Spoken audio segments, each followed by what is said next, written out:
அண்மை செய்தியை பார்த்து வருகிறோம். ரஷ்யா ஜப்பானை தொடர்ந்து அமெரிக்காவின் கலிபோர்னியாவிலும் சீனாவில் ஷாங்காயை உள்ளடக்கிய கிழக்கு கடற்படை பகுதியிலும் சுனாமி தாக்க வாய்ப்பிருப்பதாக ஆய்வாளர்கள் எச்சரிக்கை விடுத்திருக்கிறார்கள். இது தொடர்ந்த விவரங்களுடன் செய்தியாளர் முகிலன் இணைந்திருக்கிறார். முகிலன், தற்போது என்ன தெரிவிக்கப்பட்டிருக்கு?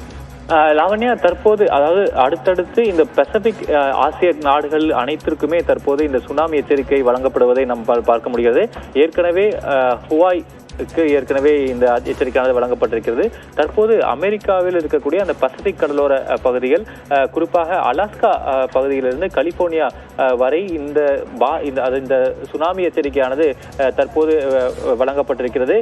மிக முக்கியமாக இந்த ஹுவாய் மற்றும் கலிபோர்னியா பகுதியில் இருக்கக்கூடிய மக்கள் யாரும் கடற்கரை பகுதிகளை நெருங்க வேண்டாம் என்று தற்போது அமெரிக்க அரசு சார்பிலிருந்து ஒரு எச்சரிக்கையானது வழங்கப்பட்டிருக்கிறது.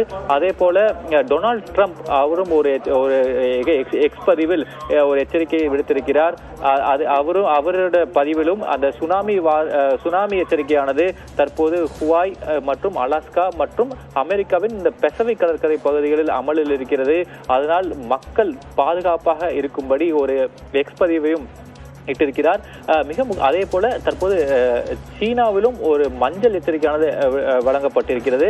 சீனாவில் இருக்கக்கூடிய அந்த கடலோர பகுதிகளில் இருக்கக்கூடிய மக்களும் பாதுகாப்பாக இருக்க வேண்டும் என்றும் தற்போது அந்த எச்சரிக்கையானது வழங்கப்பட்டிருக்கிறது.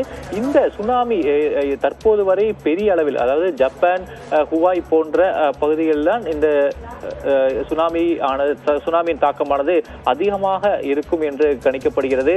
அதனால் இந்த ஹுவாய் மற்றும் ஜப்பானில் இந்த பசிபிக் கரையோரம் இருக்கக்கூடிய மக்கள் பாதுகாப்பாக இருக்க வேண்டும் என்று எச்சரிக்கையானது வழங்கப்பட்டிருக்கிறது. முடிந்தவரை உயரமான இடத்திற்கு சென்று அவர்கள் அங்கே இருக்க வேண்டும், அதாவது மறு அறிக்கை வரும் வரை அவர்கள் அங்கே இருக்க வேண்டும் என்று அந்தந்த நாட்டு அரசாங்கங்கள் தற்போது எச்சரிக்கையும் வழங்கி இருக்கின்றன. அதாவது இந்த சுனாமி, அதாவது எதிர்பார்க்கக்கூடிய, அதாவது அஞ்சக்கூடிய வகையில் இந்த சுனாமி தாக்குதலானது நடக்கும் பட்சத்தில் முதலில் ஹவாய் அந்த ஐலாண்டில்தான் இந்த பாதிப்பானது பெருமளவில் இருக்கும். அதைத் தொடர்ந்து ஜப்பானிலும் இது போன்ற ஒரு பாதிப்பை நாம் எதிர்பார்க்கலாம். ஆனால் தற்போது வரை இந்த அலைகளானது சுமார் 50 சென்டிமீட்டர் அளவில் தான் ஜப்பானிலும் தற்போது அதாவது குறிப்பிடப்பட்டிருக்கிறது. ஹுவாய் பகுதியில் இந்த பாதிப்பும் தற்போது உணரத் தொடங்கி இருப்பதாக தகவல் வெளியாகிருக்கிறது. லாவண்யா, விவரங்களுக்கு நன்றி.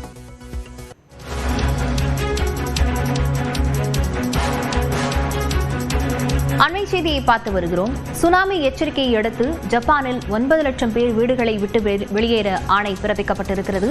இது தொடர்பான விவரங்களுடன் செய்தியாளர் முகிலன் இணைந்திருக்கிறார். முகிலன், எந்தெந்த பகுதிகளில் ஜப்பான்ல இந்த அறிவுறுத்தல் வழங்கப்பட்டிருக்கு? லாவண்யா, மிக முக்கியமாக ரஷ்யாவில் ஏற்பட்ட அதாவது ரஷ்யாவின் கிழக்கு பகுதியில் இருக்கக்கூடியதான் இந்த கம்சட்கா என்ற பகுதி. அந்த பகுதியில் தான் சுமார் 8.9 ரிக்டர் அளவுகோலில் இந்த நிலநடுக்கமானது ஏற்பட்டது. இது மிக சக்தி வாய்ந்ததாக இது தற்போது அறிவிக்கப்பட்டிருக்கிறது. அதுவும் மட்டுமல்லாது மிக முக்கியமாக இது பூமிக்கடியில் வெறும் 19 கிலோமீட்டர் தூரத்திலேயே இது அந்த நிலநடுக்கமானது உருவாகியிருக்கிறது.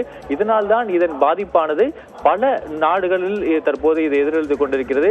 மிக முக்கியமாக பசிபிக் கோஸ்ட் கண்ட்ரிஸ் என்று சொல்வார்கள், அதாவது பசிபிக் கடல் பகுதியில் இருக்கக்கூடிய அந்த எல்லை கடலோர பகுதியில் இருக்கக்கூடிய நாடுகள் அனைத்திற்குமே தற்போது இந்த எச்சரிக்கையானது சுனாமி எச்சரிக்கையானது வழங்கப்பட்டிருக்கிறது. ஜப்பானில் மட்டும் தற்போது 9 லட்சம் மக்களுக்கு இந்த எச்சரிக்கையானது விடுக்கப்பட்டிருக்கிறது. ஜப்பானில் இந்த பசிபிக் கடலோர பகுதியில் இருக்கக்கூடிய மக்களை உடனடியாக பாதுகாப்பான பகுதிகளுக்கு அவர்கள் வெளியேற வேண்டும். அதை மட்டுமல்லாது இந்த உயரமான இடங்களுக்கு அவர் உடனடியாக செல்ல வேண்டும் என்ற ஒரு எச்சரிக்கையும் வழங்கப்பட்டிருக்கிறது. இந்த தாழ்வான பகுதிகளில் இருக்கக்கூடிய மக்களை தற்போது அப்புறப்படுத்தக்கூடிய பணிகளும் தொடங்கி இருக்கிறது. மிக முக்கியமாக இந்த புகுஷிமா இந்த அணு உலையும் இந்த பகுதியில் தான் இருக்கிறது. அதனால் அந்த அணு உலையில் இருக்கக்கூடிய தொழிலாளர்கள் அனைவருமே தற்போது வெளியேற்றப்பட்டிருக்கின்றன.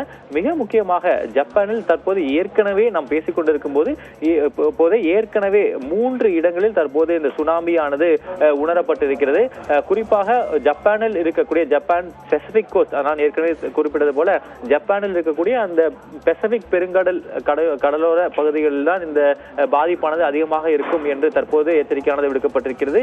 இது ஹொக்கைடோவிலிருந்து வக்காயாமா என்ற அந்த பகுதி முழுவதுமாக மக்கள் தற்போது வெளியேற்றப்பட்டு வருகின்றன. நாம் ஏற்கனவே கூறியது போல நாம் பேசிக் கொண்டிருக்கும் போது சுமார் 50 சென்டிமீட்டரில் இருந்து 30 சென்டிமீட்டர் வரையிலான இந்த சுனாமி அலைகள் 3 இடங்களில் தாக்கி இருக்கின்றன. இது நாம் பேசும் பேச்சு வழக்கில் இது 30 சென்டிமீட்டர் அல்லது 50 சென்டிமீட்டர் என்று நாம் பேச்சு வழக்கில் பேசும்போது அது மிக சிறியதாகவே நமக்கு தோன்றும். ஆனால் வல்லுநர்கள் கூறுவது என்னவென்றால் ஒரு 50 சென்டிமீட்டரோ அல்லது 30 சென்டிமீட்டரோ என்பது ஒரு சிறிய அலை அல்ல. இவ்வாறு அந்த 50 சென்டிமீட்டர் 30 சென்டிமீட்டர் அலைகள் வரும்போது அவை கடலில் இருந்து ஒரு பலத்த வேகத்துடன் வரும். அது தாக்கும் போது மக்களுக்கு இறப்புகளை ஏற்படுத்தும். அது மட்டும் அல்லாது பயங்கர பாதிப்புகளை ஏற்படுத்தும் என்றும் வல்லுநர்கள் தெரிவிக்கின்றனர். இதனாலேயே இந்த பகுதியில் வசிக்கக்கூடிய மக்களை பாதுகாப்பான இடங்களுக்கு தற்போது அழைத்து செல்வது அல்லது அவர் அங்கிருந்து அப்புறப்படுத்தக்கூடிய பணிகளில் தற்போது ஜப்பான் அரசானது தொடங்கி இருக்கிறது. மிக முக்கியமாக ஜப்பான் மற்றும் ஹுவாய் நாடுகளில் இருக்கக்கூடிய விமான நிலையங்கள் தற்போது முடக்கப்பட்டுள்ளன. குறிப்பாக ஜப்பான் செண்டாய் விமான நிலையம் தற்போது தற்காலிகமாக மூடப்பட்டிருக்கிறது. அதே போல ஹுவாய் அது ஒரு ஐலாண்ட் நேஷன். அங்கு அமெரிக்காவிலிருந்து தான் ஹுவாய்க்கு அதிகமான விமான சேவைகள் இருக்கின்றன. அவ்வாறு ஹவாய் சென்ற அமெரிக்க விமானங்கள் நடுவானிலேயே திருப்பிவிடப்பட்டு மீண்டும் அமெரிக்காவிலும் தரையிறங்கி இருப்பதாக தகவல் வெளியாகிறது. ஒரு உச்சக்கட்ட ஒரு பதட்ட நிலை இருப்பதை நம்மால் உணர முடிகிறது. குறிப்பாக ஜப்பான் ஹுவாய் போன்ற இந்த கடல் இருக்கக்கூடிய அதாவது இந்த சுனாமியினால் அதிகமாக பாதிக்கப்படும் என்று எதிர்பார்க்கப்படக்கூடிய நாடுகளில் ஒரு பயங்கர பதட்ட நிலை இருப்பதை நம்மால் உணர முடிகிறது. லாவண்யா, முகிலன், ரஷ்யா ஜப்பானை தொடர்ந்து அந்த பசிபிக் ஒட்டி இருக்கக்கூடிய மற்ற நாடுகளுக்கு இந்த அறிவுறுத்தல்கள் எதுவும் வழங்கப்படுமா? புவியியல் ஆய்வாளர்கள் நிலநடுக்கம் எந்த அளவுக்கு பதிவாகி இருக்கிறது அது குறித்த விவரங்கள் ஏதாவது பதிவு செஞ்சிருக்கிறாங்க? கண்டிப்பாக லாவண்யா, நான் ஏற்கனவே குறிப்பிட்டது போல இது ஒரு கடுமையான ஒரு நிலநடுக்கமாகத்தான் தற்போது இது குறிப்பிடப்பட்டிருக்கிறது. ஏனென்றால் அதாவது 8.8 என்பது இப்போது இந்த ரஷ்யா கமச்சட்கா என்ற பகுதியில் ஏற்பட்டிருக்கிறது. இதற்கு முன்பாக 1952 தான் 9 ரிக்டர் அளவுகோலில் நிலநடுக்கமானது ஏற்பட்டிருக்கிறது. அதுவும் இதே பகுதியான இந்த கம்சட்கா என்ற பகுதியில் தான் அது ரஷ்யாவில் இருக்கிறது. இது 1952 தான் 9 ரிக்டர் அளவுகோலில் பதிவாயிருக்கிறது. தற்போது 1950களுக்கு பிறகு தற்போதுதான் இவ்வளவு கடுமையான இவ்வளவு பயங்கரமான ஒரு நிலநடுக்கமானது உணரப்பட்டிருக்கிறது. இது பல நாடுகளில் உணர்வதற்கான காரணம் இது பூமிக்கு அதாவது பூமி பரப்பிலிருந்து சுமார் 19 கிலோமீட்டர்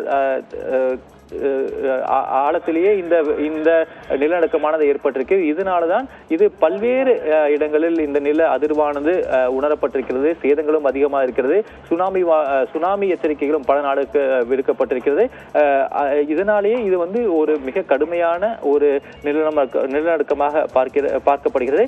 1952 இதே ரஷ்யாவின் இந்த கம்சட்கா பகுதியில் 9 ரிக்டர் அளவுகோலாக பதிவாயிருக்கிறது. அதற்கு பிறகு தற்போதுதான் 8.8 தற்போது பதிவாயிருக்கிறது. லாவண்யா, இதிலிருந்தே இந்த நிலநடுக்கம் எவ்வளவு சக்தி வாய்ந்ததாக இருந்திருக்கிறது என்பதை நம்மால் உணர முடிகிறது. மிக முக்கியமாக காட்சிகளில் நம்மால் பார்க்க முடியும். நம்ம காலையிலிருந்து தொடர்ந்து இந்த நிலநடுக்கம் மற்றும் சுனாமி தொடர்பான இந்த காட்சிகளை வெளியிட்டு வருகிறோம். அந்த காட்சிகளிலும் எவ்வாறு கட்டடங்கள் சேதமடைகின்றன. அதே போல ரஷ்யாவின் இந்த கிழக்கு பகுதியில் தான் இந்த கம்சட்கா என்ற பகுதி இருக்கிறது. அந்த பகுதியில் இந்த கட்டிடங்கள் இடிந்து விழக்கூடிய அந்த காட்சிகள் எல்லாம் நாம் பார்த்து வருகிறோம். லாவண்யா, விவரங்களுக்கு நன்றி முகிலன்.